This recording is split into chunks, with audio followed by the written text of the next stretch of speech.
Hi, everyone, and welcome back to the Anthropology of Sound and Music. Today we'll be looking at ideas from week 5. And week 5 is one of those weeks where I think you can really get into kind of some of the cutting edge issues that we might consider in sonic studies, in anthropology, as well as in musicology or ethnomusicology. And specifically, we'll be looking at a series of interconnected issues. We'll talk about noise, we'll talk about remixing, the avant-garde or experimental music, as well as the idea of music and sound and its connections to philosophy or conceptual ideas. And I think in looking at these issues this week, we might be reminded of a key concept from anthropology, and that's the notion of cultural relativism. But the way that I'm using it here, I would think of it in a slightly different way. We know when something is relative, it means that it's dependent on something else. It depends on time, it depends on context, it depends on space, it depends on culture, etc. And so in the case of looking at some of these issues this week, we're really pushing the boundary in terms of understanding music and sound in its more experimental context, including noise. We might think of this idea of relativity, particularly as we've considered it in some of our discussions. For example, the idea of Western music having maybe too much dominance or power in terms of determining what we think is music. The same thing we could say about pop music, in terms of pop music sometimes being so popular and consumer-oriented that nothing else gets airtime, particularly now as we've moved into the era of Spotify and playlists with on-demand streaming forms of music and media. We can also think of this in terms of notions of genre and taste and what we like and dislike in terms of music. One of the things we can do this week is really push the envelope and challenge some of our assumptions about what we think is sonically pleasing or musically pleasing in our various experiences in life. So as we look at these issues this week, let's be reminded of the readings. And one note about the readings is I know there's a lot of readings every week. By no means am I suggesting to you that you should read every single piece of reading. What I'm trying to do there is give you a repository, and I'm giving you a lot of choice. I'm not trying to dictate necessarily what you read for the week. I don't really want to change that. This is kind of my philosophy to the class, so I would ask that you kind of just run with it and experiment with it, because I'm really focused in this class more on your independent thought and musings and approaches than me trying to dominate and determine exactly what you're reading for the given week. With the exception, of course, the theme that does define the readings. So what I would recommend is when you go to our site and take a look at our class readings, and for this week we can take a peek at week 5. Again, once you click on the readings, what I'd recommend is find some of them that are really interesting to you. And you may not know just based on the title. So what you could do is click on one of these, like this one about, I think it's about Pierre Schaeffer. Actually, it's Mary Schaeffer. There's a few Schaeffers out there connected to experimental music. So if you're really interested in his notion of the soundscape, what I recommend is you look at part of the work. So if this is a 320-page book, obviously you don't have to read the whole book for the week. So, look at maybe 15 pages, 10 to 15 pages. Or choose an article in here that's a little shorter if you want to do that. You can look at the idea of musique concrète or concrete music, which is one of our big focuses for this week. And this particular one is connected to the other Schaeffer. I just mentioned there's a couple of Schaeffers. So this one is also kind of long. So what I recommend is find a chapter or two and read it over. And unfortunately, my computer's being really slow. One of the things you can do here is actually download the file, and it's going to be a lot quicker. So find, one or two interesting articles or sections of books, like a 10 to 15 page section, read those for the week, and then work on those in your text posts. Again, I really don't want to define too much because I'm giving you a set of choices here. It's not unlike if you had a playlist and you got to choose from a series of songs, let's say, that were presented to you. The other thing I'd recommend is you can always come back to these later. One of the things that's great in an academic career, in the old days when we had books, was to save your books or your articles, come back and read those. So I really encourage you to download all these and to consider these as an archive of articles that you can come back to later in the class. Don't think of this as you have to read every single text here in week 5. There's no way you're going to read all that. I'm not going to read all this in 1 week. But it's really intended as a repository or a library in terms of sound and audio, ethnomusicology, and so forth.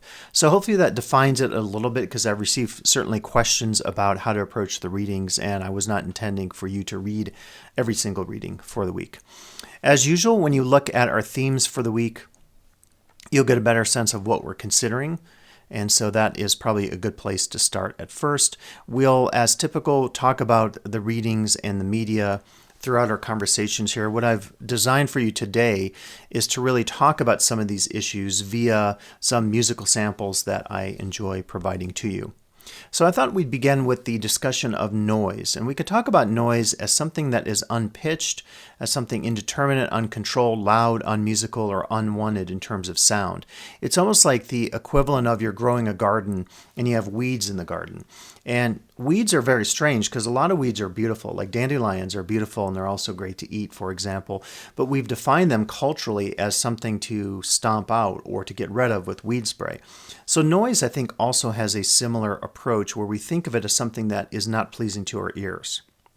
If you turn up a microphone and you hear feedback and you accidentally have a speaker on, you create a feedback loop, that's certainly for a lot of people considered uncontrolled, loud, unmusical, and unwanted, something to avoid. A lot of loud sounds in our ambient environment, like sirens and alarms, can also be considered that same thing. Unwanted, but also very useful. So if we hear a fire alarm, we immediately know what it is, and its harsh nature in terms of volume, in terms of pitch, in terms of timbre, is really actually desirable because it tells us to evacuate a building or evacuate a plane or whatever. So a lot of noise, I think, has a lot of value in use. And then the idea that we just fixate on certain forms of music or sound and say, well, that's noisy and we don't enjoy it, actually could be considered problematic conceptually. And we might want to challenge ourselves and instead approach noise in a way of asking, well, why do we find something unmusical or noisy, and why don't we find it to be the opposite? And that gets into that issue of taste and genre and aesthetics and culture and our upbringing, where we've maybe been taught to feel a certain way about certain types of music and sound, and other ways about other types of music and sound. So I think noise is a great framing device for us conceptually this week because it'll allow us to really think more critically about why certain sounds or musical forms are considered desirable and less desirable, not unlike weeds that we encounter in a garden.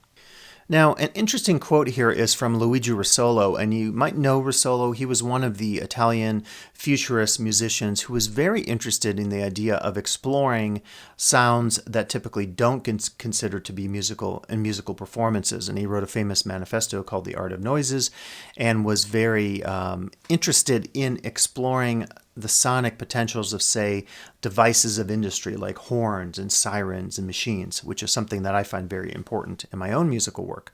An interesting quote here, he says, at first, the art of music sought purity, limpidity, and sweetness of sound. Then different sounds were amalgamated, care being taken, however, to caress the ear with gentle harmonies.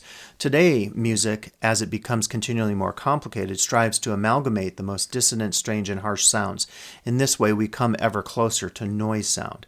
I think this quote is very important conceptually to talking about some of the experiments we'll discuss this week in terms of noise, and again challenging conceptually this notion that some forms of music or sound are undesirable and others are more desirable.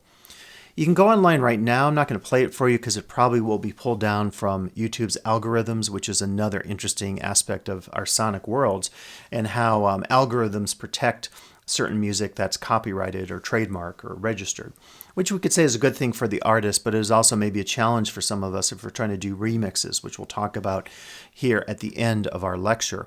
So I would encourage you to check out Lou Reed, the famous musician who's really pushed the boundaries of a lot of different notions of genre. Check out Metal Machine Music because it's really a groundbreaking album, particularly for an artist maybe that doesn't always get lumped in with experimentalism. Very groundbreaking in terms of using primarily feedback and guitar sounds and, quote, noises to achieve the sense of music or the creation of an album. So it's one possibility to check out in terms of how people are pushing the boundaries, and this is a very old album that you can explore.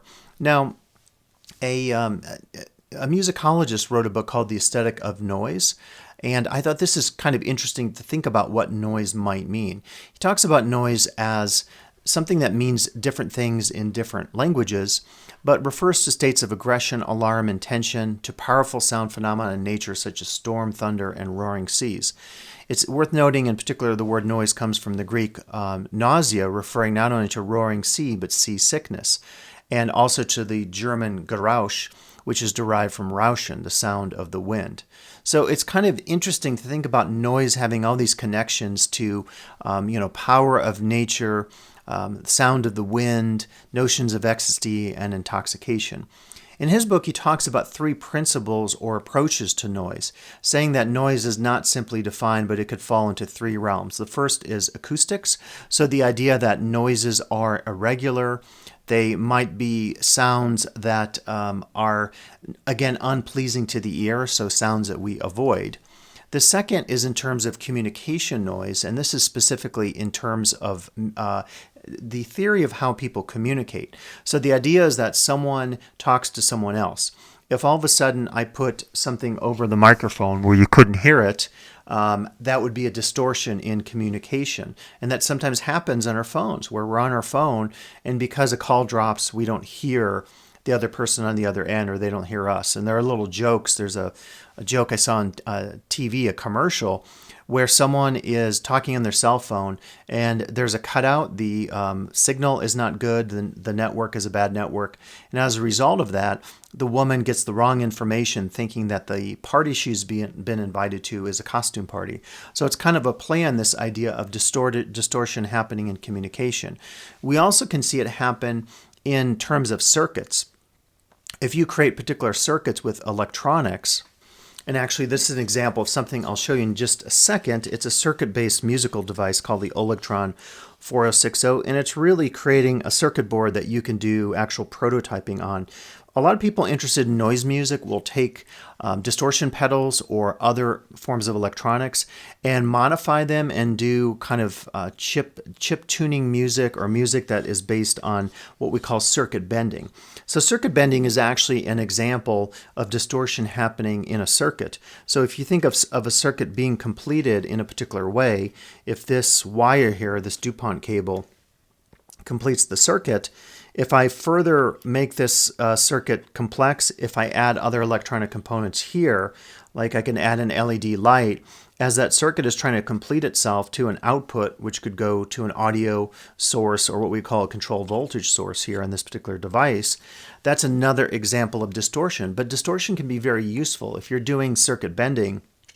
And I encourage you to look at some of the articles I've included on homemade instruments for next week in particular.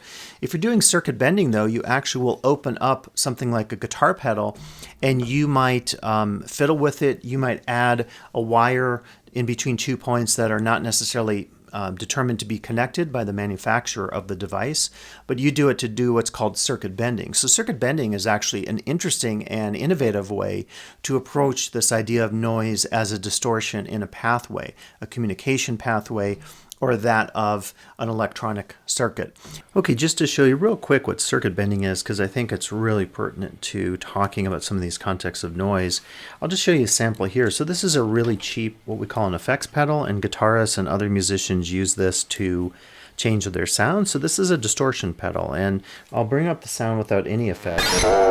And then you'll hear a slight change in the tone here with the overdrive. A lot harsher. So what circuit bending would involve is going in and making adjustments to the components. You could do this with direct soldering, or as I'm doing here, I could just take this patch wire. I'm not going to hurt myself or hurt any of my equipment, just running this off a 9-volt battery.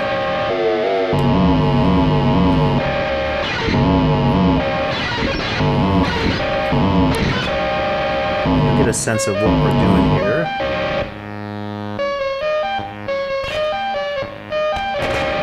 So as I'm touching the various solder points on the circuit board inside this pedal, you're hearing glitches. In some cases I lose the sound entirely. Probably wouldn't want to do this with your expensive components or effects, but this is a super cheap distortion pedal.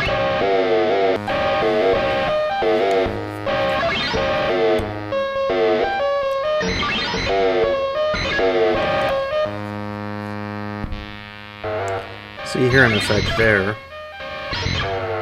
Again, I'm just touching those 2 points. It's almost like a low-pass filter. We cut out the highs. And if I take that connection off, it goes back to normal. going to get a glitch there. So some people will actually use this to create glitch music. So you could imagine actually doing something with the sound. And it's really a process of experimentation. And you could also do this with electronic components. So you could attach, either through soldering or using DuPont cables, you could attach LEDs, and the LEDs might have an effect on the pathway of the circuit. You could also do it with resistors or transistors. And it's really about experimenting and seeing what the effect of the bending does. And these aren't great examples, you're just hearing a few glitches here and there. But in other cases, I've had some pretty dramatic results just by doing this.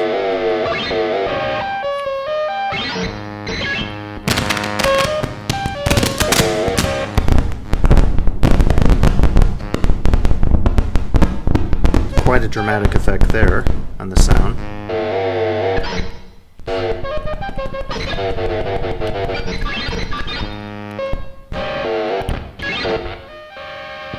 Another kind of like filter effect.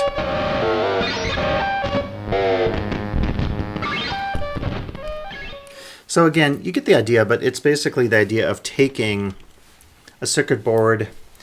You could actually take a cheap consumer keyboard and really transform it into something much more experimental by doing this exact technique of circuit bending. And if you've done experiments as a kid at science fairs where you've created the mini lights, which is a circuit board, that's an example of primitive prototyping where you're trying to work to create a complete circuit, a series or parallel circuit that involves light and not necessarily sound.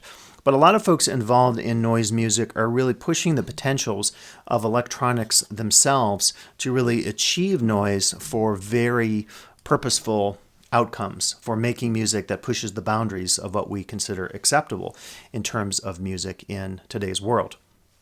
Now, the third one, I think, is often, this third meaning of noise is often what we consider. It's this idea of something that is unpleasant. So like I said, the weeds in your garden is an example of something to be removed or taken out because they are not considered part of the plants in your garden that you want to see and grow and harvest whatever purposes your garden has. So the same thing can be said in music. If I created a track for you and I just inserted a ton of white noise as a foundation underneath that track, you might think, well, that's kind of odd, and actually, don't we want to remove noise? In fact, back in the day, you remember Dolby, DBX, and other methods of noise reduction, where if you're playing a cassette or different audio devices, you would often have this built in because noise would enter into your track and you wanted to reduce that noise. One example of that actually is, that we can look at, is working with equalization. And equalization is fairly interesting because equalization really gets into this idea of wanted and unwanted frequencies of sound. So what I can do, I can locate an audio file here, and I'll just stick it in my window here. And by the way, this program called Audacity, I really recommend it to you. It's available free. You can download it. I have a link.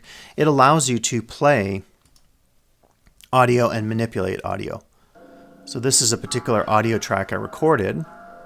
And what I can do is I can select this whole track and then go to my effects window and do some graphic equalization.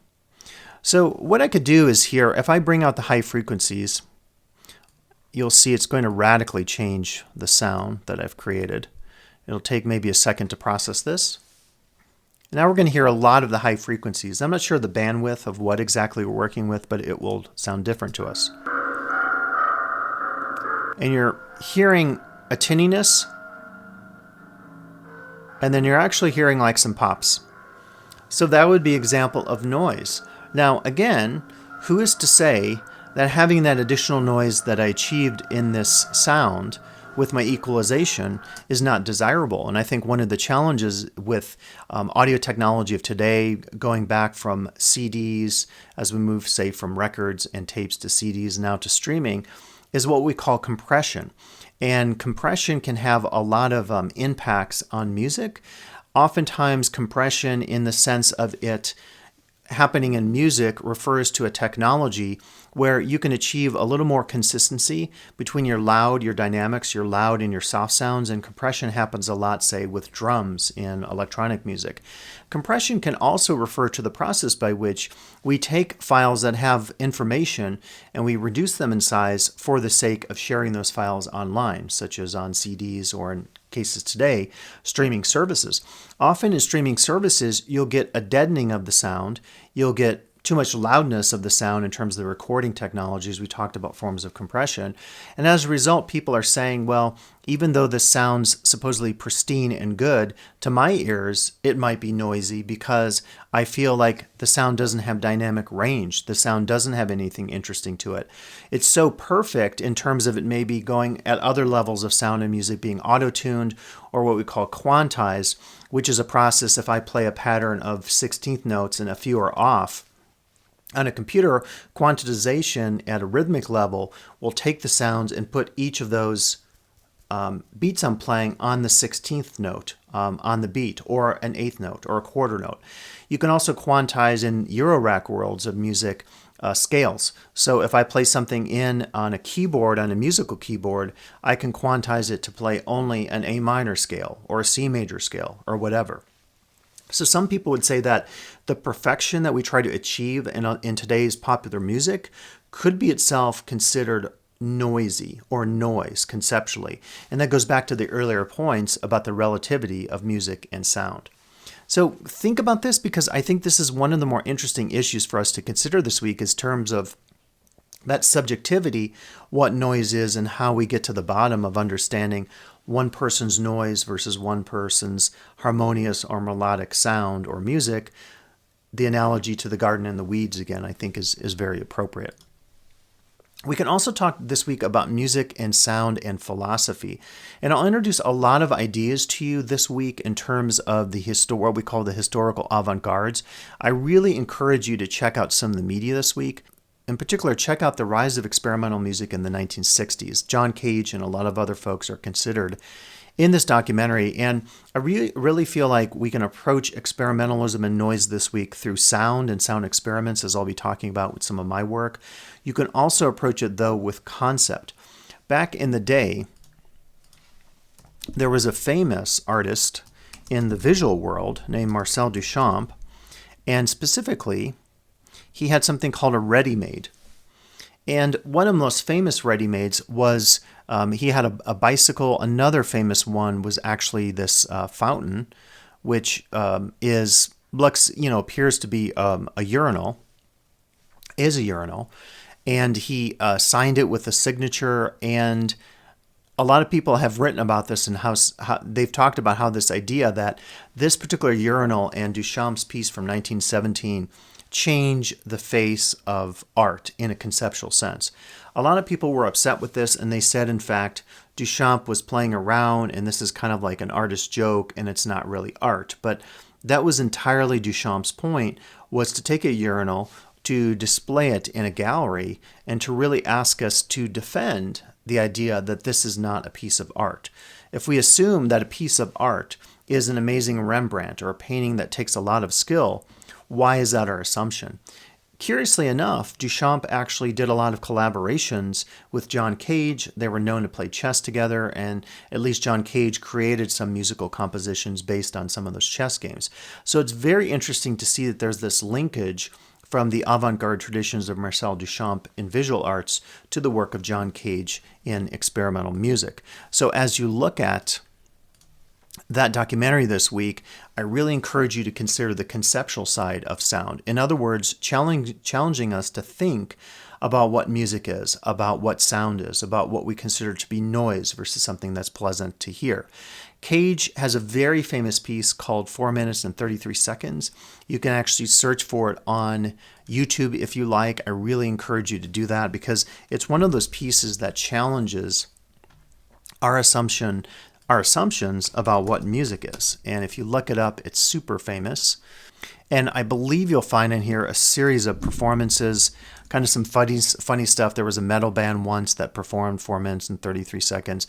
And I think what's cool about this piece is, again, if you play it and listen to it, you're actually going to very obviously not hear any sound from the piano itself. But then what happens is you hear sound in the ambient environment. And this was Cage's exact point. And a lot of people, when they approached this piece, they sort of said, well, this is ridiculous because it doesn't have a virtuoso playing the keyboard.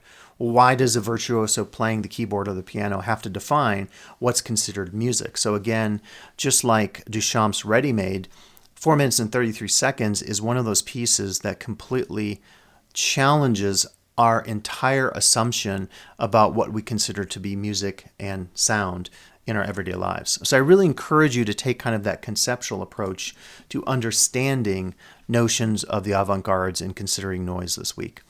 Now, if we talk about the avant-gardes or if we talk about experimental music, we traditionally are talking about the idea of pushing boundaries.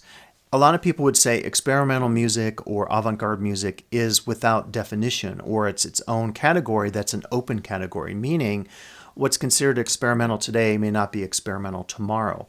So as we talk about this category and we try to understand what's meant by experimentalism or the avant-gardes, I think we have to really consider that it's often considered an undefined term or category that is always going to be open. Now, I thought I'd start here with an example of experimental music, looking here at how an instrument itself can push the boundaries of what we consider to be acceptable or normal music or sound in society. So to talk about this, I have the SOMA pipe, and the SOMA pipe is made by a company in Russia, and they're known for creating experimental instruments. This particular instrument is experimental because it really pushes the boundaries of what we consider to be a wind instrument or a vocal instrument. What it does is you can actually, has a microphone that's removable, and it's not really a microphone per se, it's a sound generator that allows you to use your voice to control various electronic algorithms inside of the instrument. You can actually plug in any audio signal and use all the algorithms to affect the sound. Once you plug this in, it becomes ready to use with your voice, and there's a series of these algorithms that you control with a couple of different controls. So you can add alternate effects by coming in contact with these particular buttons, and you can turn these knobs while you're playing and further affect the sound. So as an example, we can use a reverb effect here, which is one of the first algorithms, and sing into the microphone.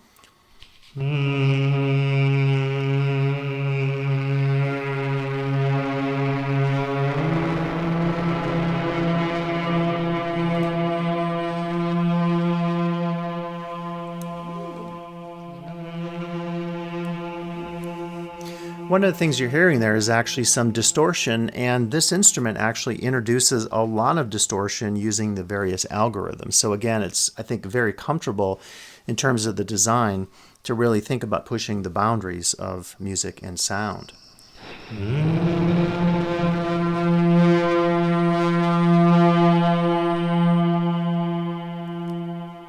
So that's kind of a traditional reverb effect, and you can see it can radically change your voice. We can do some other things as well.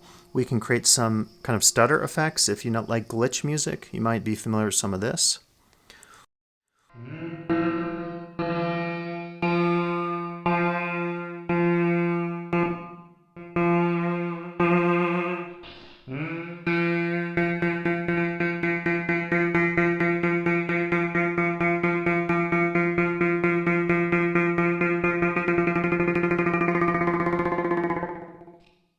So it really challenges the notion of even singing. What can you even define this as? And that's really why I think the avant-gardes push the envelope and our expectations of what we think is musical or sound, because we wouldn't think of this singing traditionally.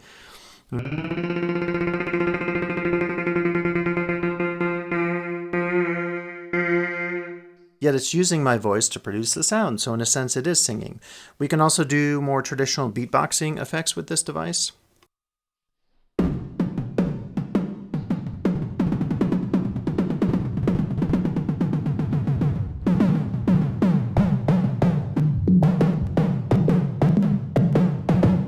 And you can see you can use the combination of these various keys to also alter the effect of your beatboxing.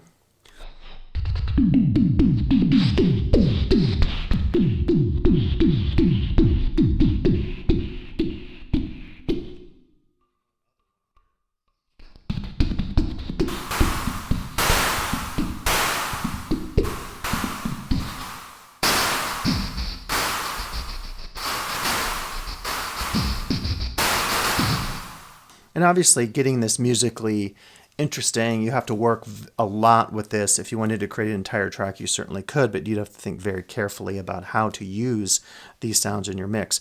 That snare drum that you heard, and these are in fact 3 drum algorithms they have here, is really an example of noise being taken to very useful context. So if we think of noise as something unwanted or unpitched, we can easily alter that by interacting with it, like using an instrument like the SOMA pipe. Here's another algorithm to show you.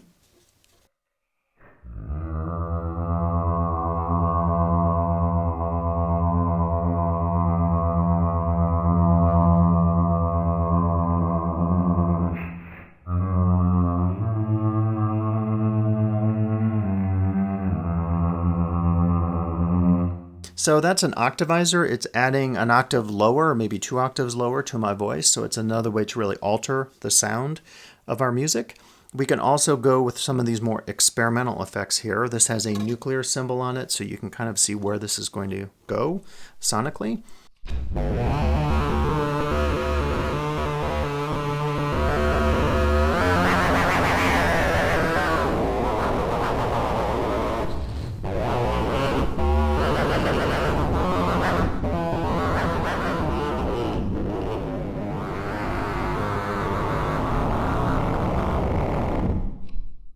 So that's very obviously pushing the boundaries of what we consider to be the possibilities of the human voice. Here's another one of those. Before I start, it's already pretty noisy.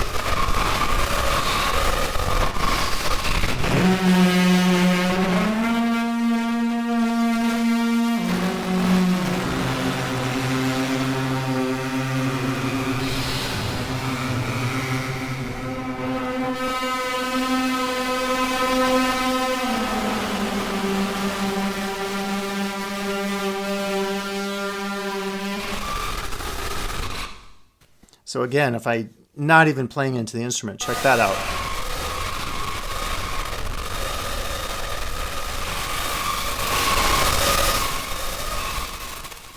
And what SOMA is known for is really pushing the boundaries. You could hear all that noise that's still playing is an indication of how noise can be useful in musical instruments. There's no attempt to filter that out. The attempt is to say the noise here on the SOMA pipe is actually desirable, which is pretty cool. Here's another one called Orpheus, which is a really cool vocal effect.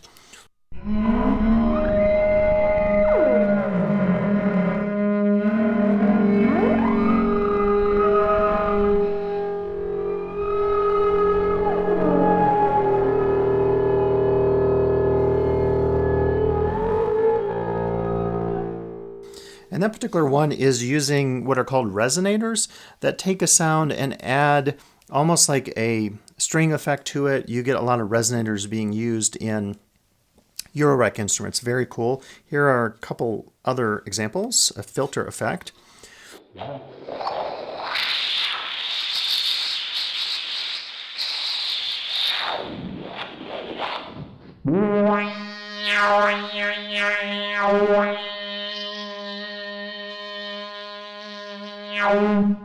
Really makes me think of our EQ example earlier.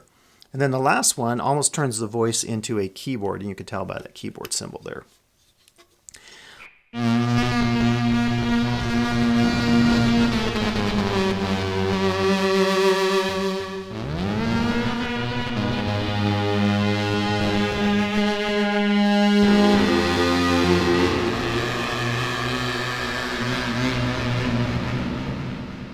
Almost approaches like Tuvan kind of throat singing, if you're familiar with that particular style. But yeah, I think for me the SOMA pipe is an example of an instrument that itself can really push boundaries in terms of what we consider to be pleasing music or noise or whatever. So I think it's one good example of just how instruments themselves can really push some of these boundaries.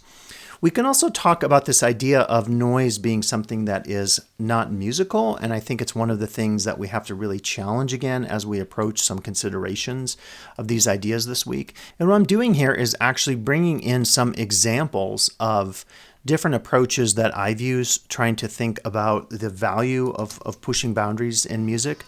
So what you'll see here are a series of videos I've recorded, and these particular videos are really trying to push, again, boundaries and expectations that we have about how an instrument should sound.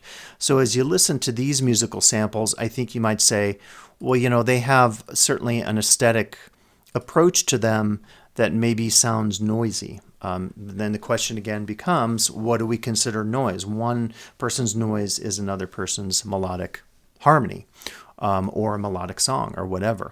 So talking about noise this week, I think it'll be very important for us to consider this idea that there's a certain subjectivity of it, and we can't always assume that we understand what noise even is. And that's that conceptual side of how we're talking about things this week.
Now, if you read some of the readings, we talk about this genre called musique concrète, which is associated with a lot of French composers many years ago. And in particular, they were interested in the idea of using sounds from the natural environment, not unlike Luigi Rizzolo and his ideas of the art of noise, and suggesting why can't we try to experiment with those sounds and see if they could actually create something musical.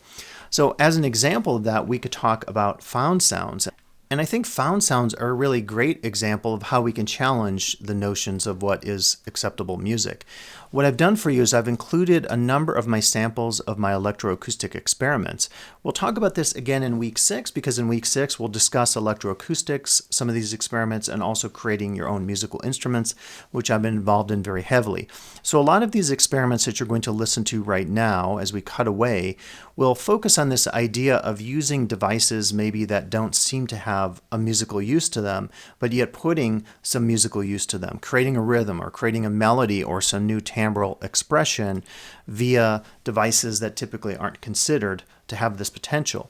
Something like a DC motor maybe is only seen as a device to power DC motor cars or little engines or little devices, toys, but you can actually consider it something that you could use, as I do in this example, to create a very interesting vibration and sonic effect when it's rubbed against the string. And a lot of this, when I create it, involves very intense positioning through clamps and other devices of the exact position of the object that is striking and the object, as you can see here, that is being struck by whatever it is, or bowed or spun, in this case, by a DC motor and a plastic wheel intended for toy cars. It creates a very interesting sound, particularly when that sound is amplified or affected in various ways. I also have here this homemade box, which you've seen, I think, in the past, and it's another example, maybe a little more embedded in the notions of Luigi Rizzolo in The Art of Noise, of suggesting that we can use everyday objects around us like rulers and springs and metal devices in new ways to create music that was not intended in the past. And some people would say, well, this is pure conceptual and it's interesting and unique, but I actually think the sound that I achieve from plucking a string or hitting a metal rod or ruler here is a sound I can't achieve with any of my electronic instruments or any of my instruments on my digital audio workstation here in the computer. So again, we're really challenging this notion of what could be considered a sound making or music making device. This is another example we're going to hear from the Coma Field Kit, doing an experiment again using here some sanding discs and a toy guitar. And I'm kind of visually representing this and really trying to achieve some new sonic ideas by approaching things in different ways, happening both at a control level where I'm using some processes to affect the sound and affect, say, the movement of the motor, and also at a sonic level where I'm trying to use devices maybe in ways that I haven't used them in the past. So I hope you enjoy that one. That's a very early piece that has been online for many, many years. And then finally in here, I thought I had an example of a CV radio as well. I'll include that one as well. You're going to hear an example of a radio actually that's being played in a way that you haven't typically probably heard it played. It's using what's called control voltage to actually trigger the radio in such a way that it creates almost a musical sound through the triggering of the radio, including the dial button. So typically on a radio, you could move the dial, and tune in the channel, the station, using your hand. A lot of experimental musicians actually use that to some interesting effects, including John Cage. What this device that I'm using in the video allows me to do is put it in a signal, a gate or a trigger signal, that allows me to change the radio station every time a beat hits, which is pretty cool, again, using the potentials of control voltage. So I hope you enjoy that one as well, as we talk a little bit here about found sounds, and so we'll cut away to that right now.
Now, another thing we can consider here, more at the conceptual level, is this idea of perception and time.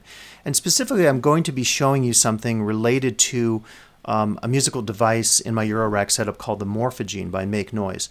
The Morphogene is like the old tape devices of the past. In fact, a lot of experimental musicians and even maybe more pop musicians like the Tape Beatles did what was called experimentations with tape loops, creating tape loops and then playing those at different speeds, at different times, and creating these incredible sonic environments. And that's really what the Morphogene does. It allows you to control various micro levels of sound at infinitesimally small levels that you couldn't traditionally do with other musical devices. What I love about the manual for the Morphogene is they mention Curtis Rhodes, his book called Microsound, which we actually have as one of our readings. So if you want to check that out, go over that reading again. And as they talk about the different levels, at least 4 to 6 that he discusses are available here on the Morphogene. So this really challenges our notions really of time in music and how we perceive time and the levels of units, whether they're rhythmic units or temporal or time units in music. So let me jump to this little demo I'm doing here with the Morphogene. Okay, so we have the Morphogene here, and again, I really want to show you how this principle of sound, talking about time and temporality, kind of connects to this level of this module that's part of this Eurorack system. So it's a great example of how experimentalism really emerges at the confluence of two things, concept and technology, in this case the electronics of it. So this particular device is really amazing in terms of what it can do. It stores all these various reels, which are all indicated by different colors, and then you can manipulate the sound in so many different ways, including the slowness of it. You can speed it up or make it go slow, and you can do incredible things with the different, what they call the genes and the splices inside of a particular loop. And so I could actually take some sound from this module going in here, which you're going to hear, and I'll put it completely dry, so you'll just hear this dry signal of this device here coming in as I fade in the sound. And you're actually hearing it only in one ear. This is actually going to make it stereo as I bring in the effect.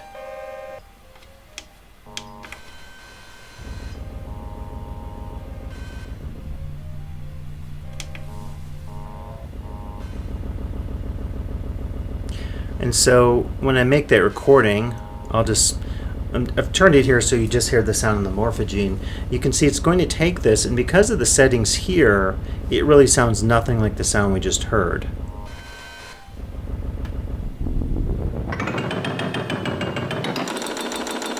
I can radically alter the sound, speed it up, slow it down, create these interesting effects. So what I love about this, I just actually switched to a different sound. What I love about this, again, connecting it to Curtis Rhodes and his notion, is it's totally transforming how we think about sound operating.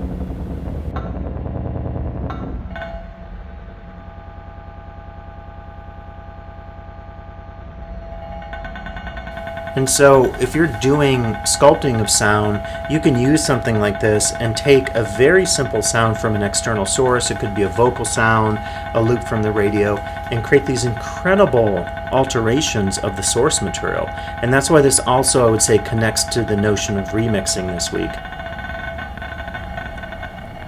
Almost where you get like this distorted audio rate kind of static. So controlling at a very microscopic level where sound starts, how it advances, how it loops itself. And you're seeing I'm bringing in timbres, and all this device is doing, we shouldn't say all, it's pretty amazing, is adjusting that one sample of audio that we've taken. And we can actually take an external signal, like a sample and hold signal, and affect some of these parameters. I'll just randomly patch things in here. So that's a sample and hold circuit coming from a module just above here, and I can slow that down.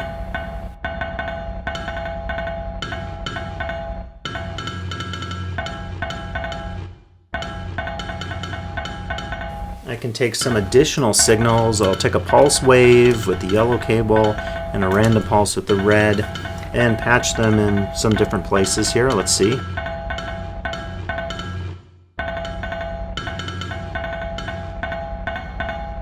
I'll turn up the speed. Let's see if that has a different effect.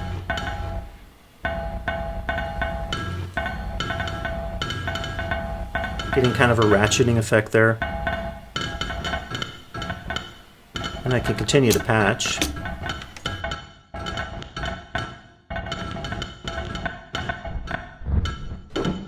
And now it's actually going to cycle, I think, through some different sounds that are recorded.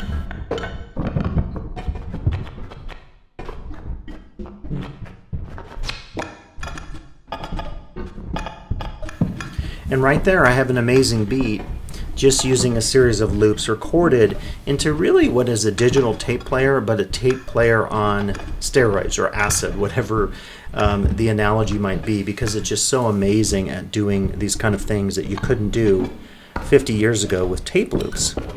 You can increase the speed, slow it down.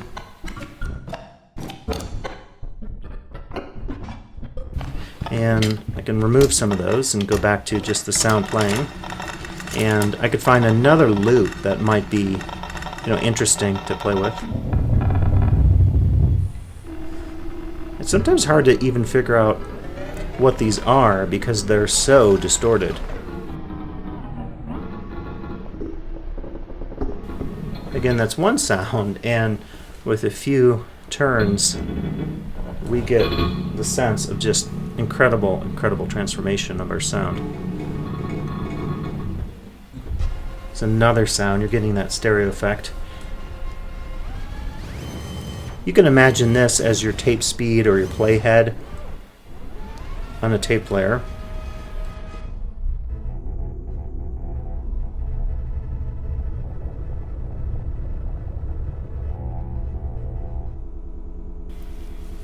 And you just see the diversity of what you can create just using these loops. I'm trying to remember what the other ones are. I know some of these are natural sounds. I think this one, I was trying to find this one. Again, they're hard to dial in simply because of the fact of the transformation that's taking place here.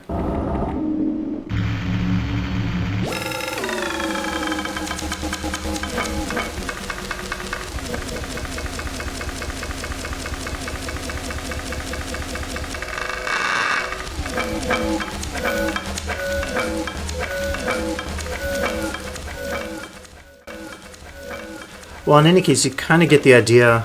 Very cool. Really shows us, again, that convergence of a number of principles we're talking about this week. Remixing for one, thinking about these loops. Another being the arrival of new concepts in terms of thinking about time in music, such as that of Curtis Rhodes. And then finally, technology like the morphogene that allows us to achieve these incredible principles here of sound.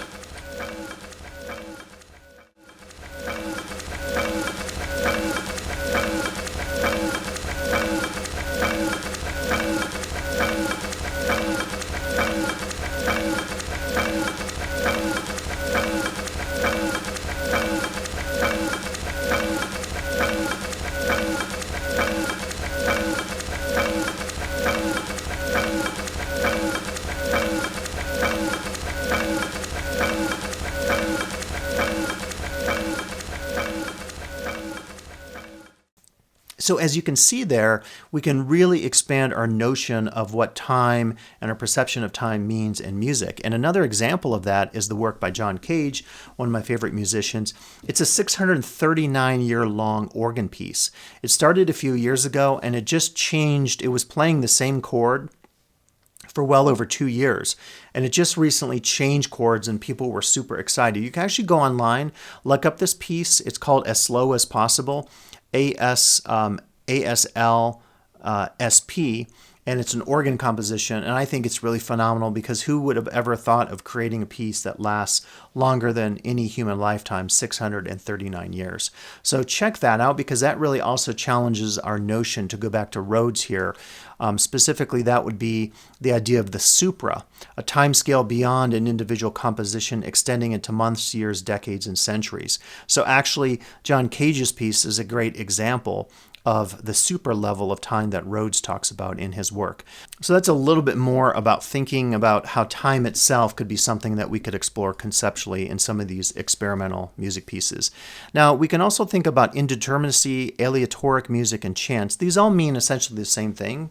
John Cage, in many of his pieces, would use the I Ching or the Book of Changes to use random operations to affect the performance of his music. He talked about this as trying to repeat or imitate the indeterminacy of nature itself in his own music. So for this week, I've included a couple musical samples here.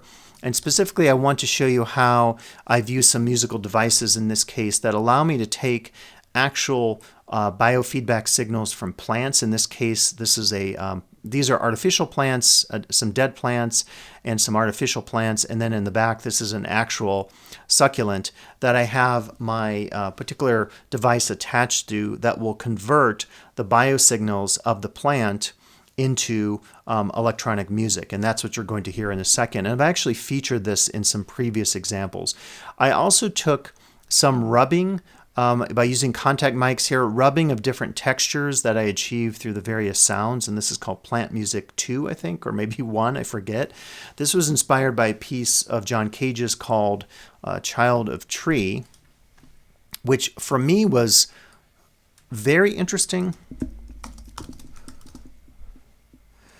because Cage was using electroacoustic experimentation.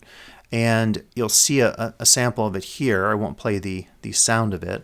But what was really remarkable, and this is not John Cage, this is a later performance, is using the tactile dimensions of music, if you will, that maybe are not typically there. So we don't think of playing a cactus, but if you play a cactus, you can actually achieve some interesting timbral possibilities and sonic possibilities just through that electroacoustic amplification that we can do with contact microphones. And we'll talk a little bit more about that in week 6. So check out Child of Tree if you're interested.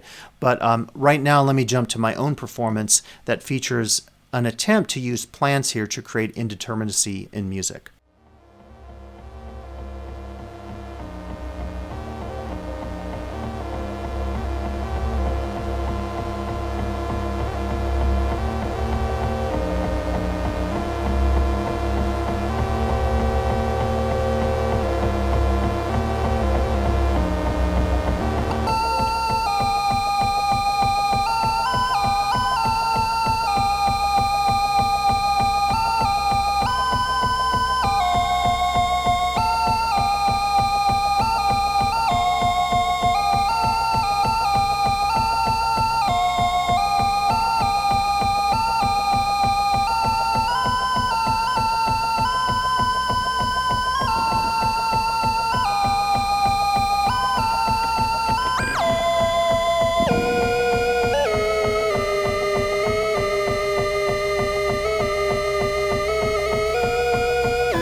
Take another look at a device that I think really encourages us to think of things in experimental senses, and this is a device called the Mescaline made by Folktech. They make these very experimental Eurorack modules that use these small DuPont cables as opposed to our typical Eurorack or audio cables, these 35 millimeter. So the DuPont cables are themselves kind of a challenge in terms of patching, but they allow you a lot of possibilities. One of the cool things about the Folktech approach is to really not think about noise as a hindrance to the mix. And as an example, this bottom module, if you will, is a drone synth, and it's played by contact with the fingers and skin on these pads. And we can achieve all sorts of experimental sounds by adjusting parameters on the synth here, including the pitch, or I can adjust the effects by patching the DuPont cables.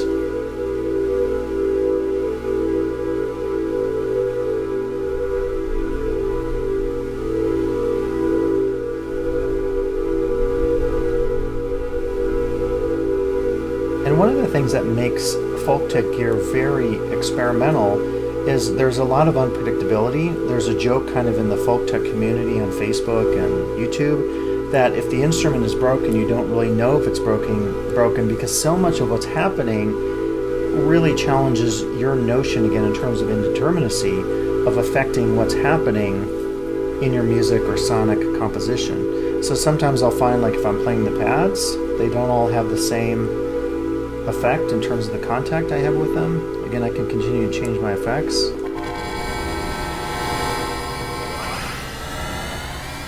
And really create some interesting sonic possibilities here. Introducing more noise or higher frequencies as I like.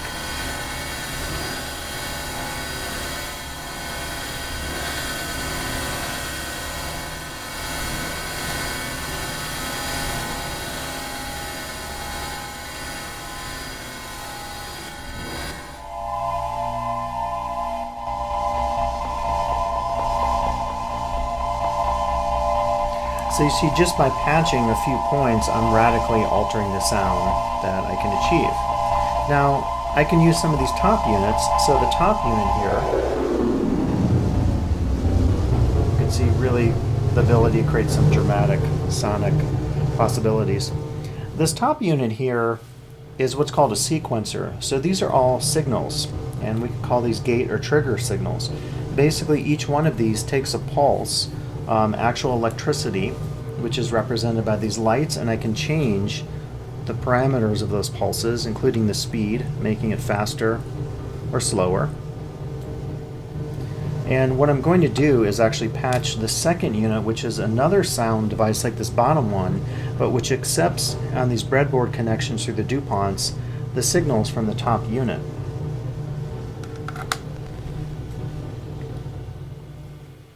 So now I'll just take one of my triggers and plug it in. And you're hearing some static there.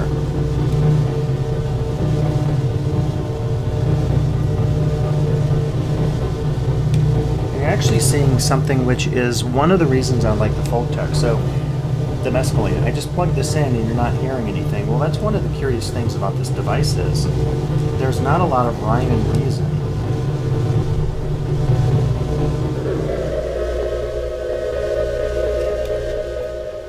to the patching.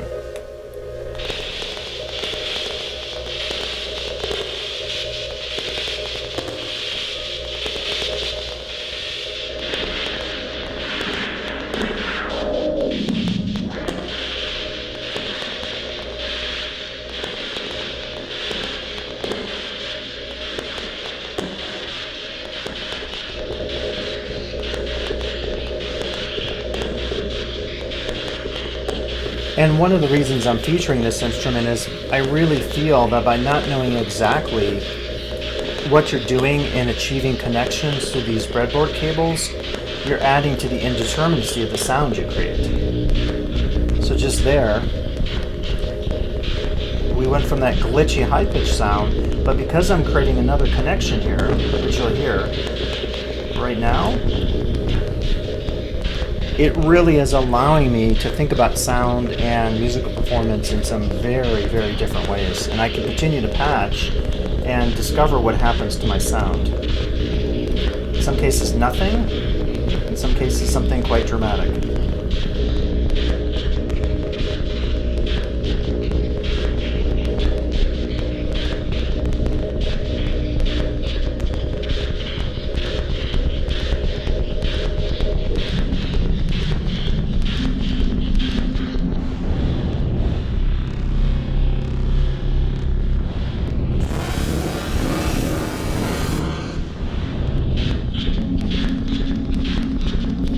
So right there, maybe if I like that, I have this glitchy sound, I could work with it and further explore. But to me, what's interesting about some of these instruments that through technology create indeterminacy is it really challenges our notion of what a musical performance is. In this case, it challenges the idea that we have a direct control over the sound that we're creating. People have tried to map out all the connections possible through these breadboard connections, which are all over the place, and you can add many more, including through these modules here. But you really cannot map it out. And it's one of the things I really appreciate about the folk tech mescaline is the fact that there's so much unpredictability and indeterminacy built in to the creation of sound in this miniature sonic environment. So yet another thing to explore this week as we consider challenging notions of the control that we have over the sound or music that we create in our everyday environments. So you can see there are a lot of possibilities to think about in terms of how we might imagine aleatoric music or music that is inspired by chance and removing control from the performer, which is something we often don't think about because we think music is virtuosity, it's playing on a keyboard, it has grand intentions, it's music or tablature printed on a page that as performers we perform, but we might think of it in these different ways, being inspired maybe this week by aleatoric or more generative forms of music. You can also check out our board, our discussion board that has musical apps and websites. Some of these actually will take you to various forms of experimental and stochastic or generative music websites that you can use to experiment in your own worlds. If you want to, maybe some of this could even become part of your music project at the end of the quarter, talking about, as an example, the goals of generative, aleatoric, indeterminate, or chance-based music would be a great possibility for a final project in the class.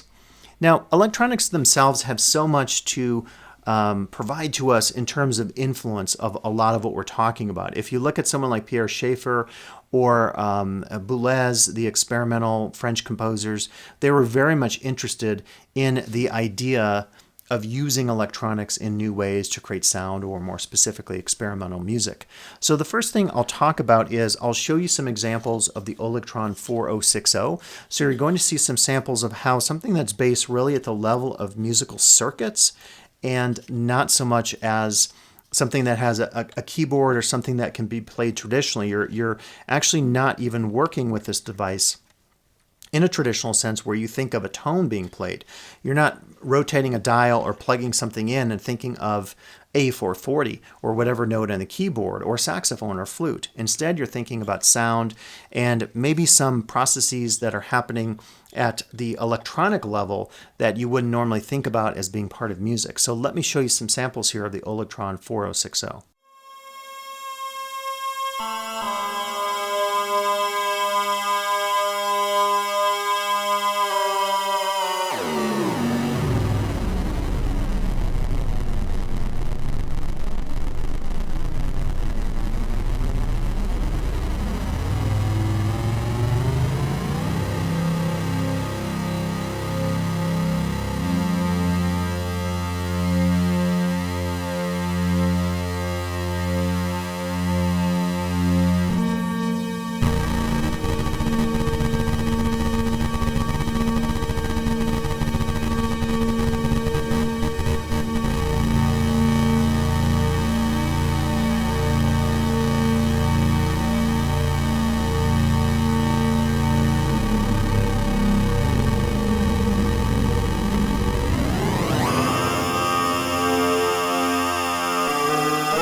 So I think you got a sense there with the 4060 of how interesting sound can be when we experiment at these levels of electronics and circuit boards and so forth.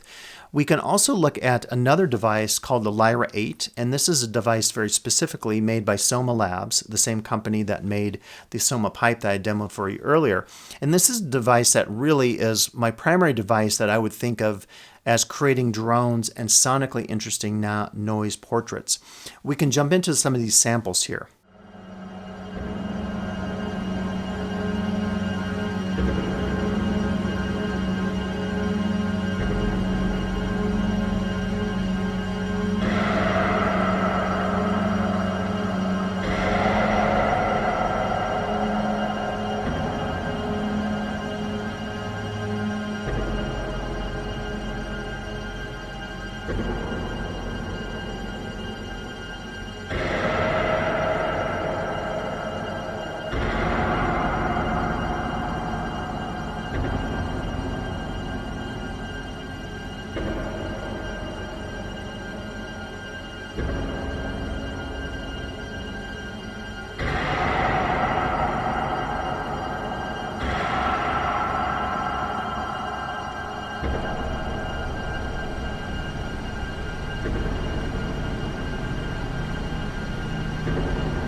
So you got a sense of how the Lyra 8 is super experimental because, again, it's pushing really the notion of what we consider to be acceptable sound or acceptable music that traditionally probably doesn't have a lot of that distortion and noise that we hear with the Lyra 8.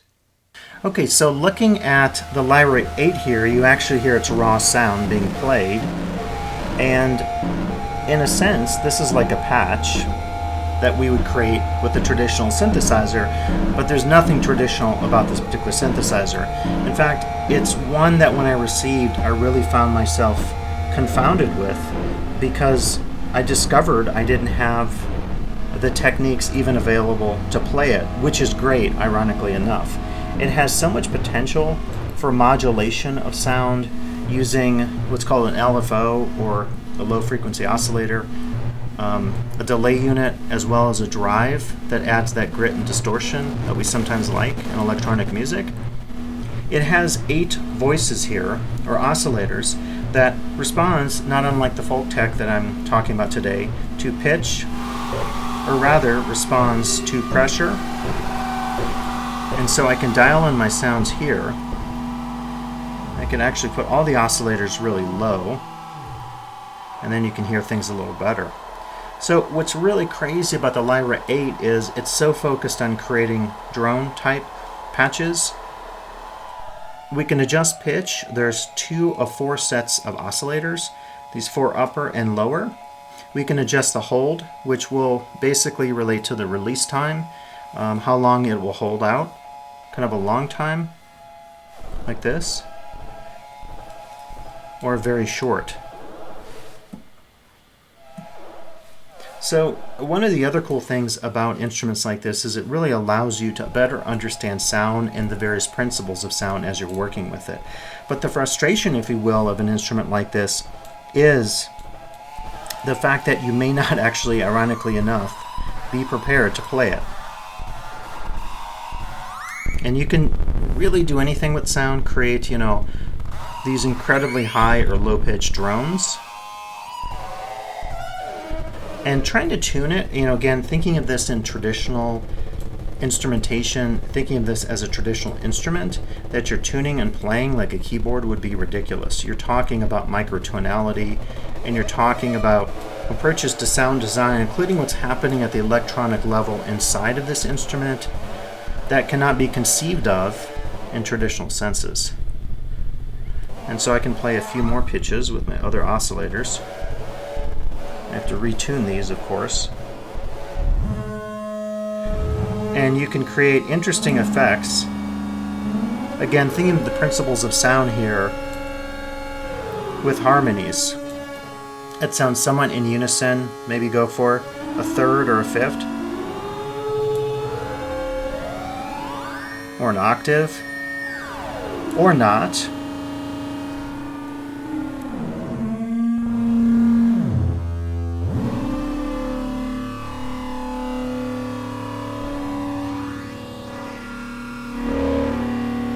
And what's also happening is there's interaction going on between the different oscillators.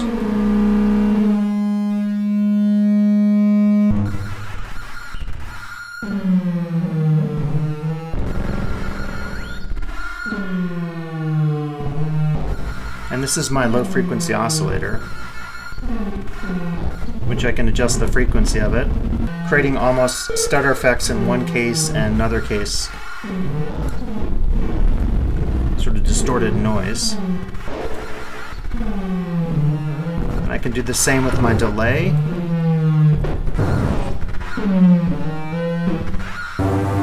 And add some distortion. And also bring in additional oscillators below it.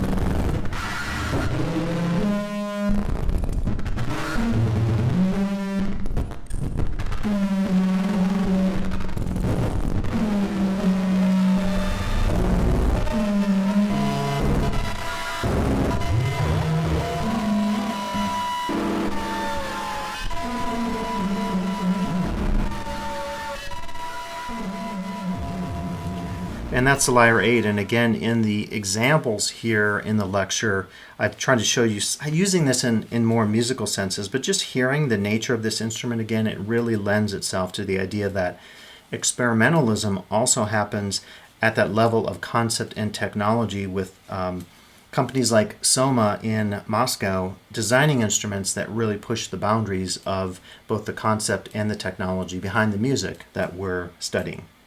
So again, very interesting to think about how electronics themselves allow for so many possibilities. And it's something I'm experimenting with literally on a daily basis in terms of trying to really work my approaches to music and sound. Now, we can also, again, as we talked about, think of this in conceptual senses. So as you do the discussions for this week, really think about how we're challenging notions of acceptable sound, acceptable audio in our environments, and maybe how we need to be more critical not of noise, and I know noise can negatively affect us. If we're walking in a big city and we hear a noisy jackhammer, we're probably not going to enjoy that sound per se. But what about using that jackhammer as a possibility of rethinking maybe our notion of what is harmony or melody in music, or what's considered an appropriate timbre in music versus something inappropriate that, again, is that weed in the garden that we call noise. So the conceptual side of things, I think, will be very interesting for us to talk about this week. Now, as we talk about the idea of remixing, we're getting into this notion of taking bits and pieces of sound and audio and reworking them. And I think remixing is one of the most experimental and interesting things we can think about. If you've ever done remixes or heard remixes, what we like about them is there's a sense of familiarity in them, but there's also a sense of something new in them. I definitely recommend that you check out RIP, the Remix Manifesto, which is available on the media page for us this week. It really is provocative in terms of talking about how sound artists challenge not just the concept of what's considered originality or good music or good sound, but they're also challenging things like copyright. When you get into the work of Girl Talk, very interesting to think about how someone like that is working around or beyond or pushing the limits of copyright, not unlike what Lawrence Lessig, the very famous copyright attorney and activist, talks about in the very same documentary. So definitely check it out for both the conceptual side of things and also the musical side of things as you get into the work of Girl Talk. Now, if you go online, I think one interesting side of remixing happens when famous artists put their tracks available up online for you to remix. Nine Inch Nails' Trent Reznor has been very famous for this. You can literally go on and download all the tracks of a particular artist. And let me just show you what you might do with some of those tracks. I'm trying to clean up my desk space here. And I'm just going to open up my digital audio workstation. There's actually one available for you if you want to experiment with any of this. It's called Bespoke Synth, and I've put that up on our site for you to play with. It's totally free. Something like Logic Pro, you typically have to pay for. You often have to pay for what are called the plugins or the sounds or effects that you use to work with sounds here inside the DAW or the digital audio workstation. So what I can do is I can download from that website all of the tracks from Nine Inch Nails. And then what I can do is I can actually drag all these into my audio workstation, and I can say create new tracks. And then the cool thing about this is I can then take part in this process of remixing, right? So I can choose to mute certain tracks of audio. I'm actually not going to play any of this because it is a copyrighted song, and I know YouTube would strike this immediately unless I really radically alter the sounds. But one of the things I can do, let's just see a little bit, is I can take my kick sound here, and even that itself as a beat could actually come up and get censored, but I can add some radical effects to that, like a distortion effect here. And obviously that may not be musically useful, but it's one way that I can go about the process of remixing things. You can do so much by altering the sound in so many different ways, more ways than I can possibly talk about in this video today. But one of the cool things about the remix then is you can re-envision how an artist approached a song. So if Trent Reznor and Nine Inch Nails are sharing their tracks with you, you can take a new approach, and thus it becomes more like in Lessig's idea in the RIP, the Remix Manifesto, more the idea of an open culture where people can share in the audio, sonic, and musical ideas that are being thrown out there, and not just feel like they can't be producers of music, they just have to be consumers of music. So the remix approach, I think, is one great example of how we can take sound in entirely new directions, and in both experimental audio and musical directions and also sonic directions, and that conceptual idea that we've been talking about throughout the lecture today. So I think that's it for this week. Again, you've gotten in between here some interspersed audio examples. As you work on your discussions this week and start thinking about your projects, which are coming up, your proposals, definitely think about the possibilities of talking about the avant-gardes, about noise, about remixing, about experimental music as a way to both challenge your perception of what audio, sound, and music are, and also your conceptual notion of those same ideas, and how we might use this to broaden our understandings of the world through notions of experimentalism and noise. So thanks for listening. I'll be back later with more videos here guiding you through the weeks of this class in the anthropology of music and sound.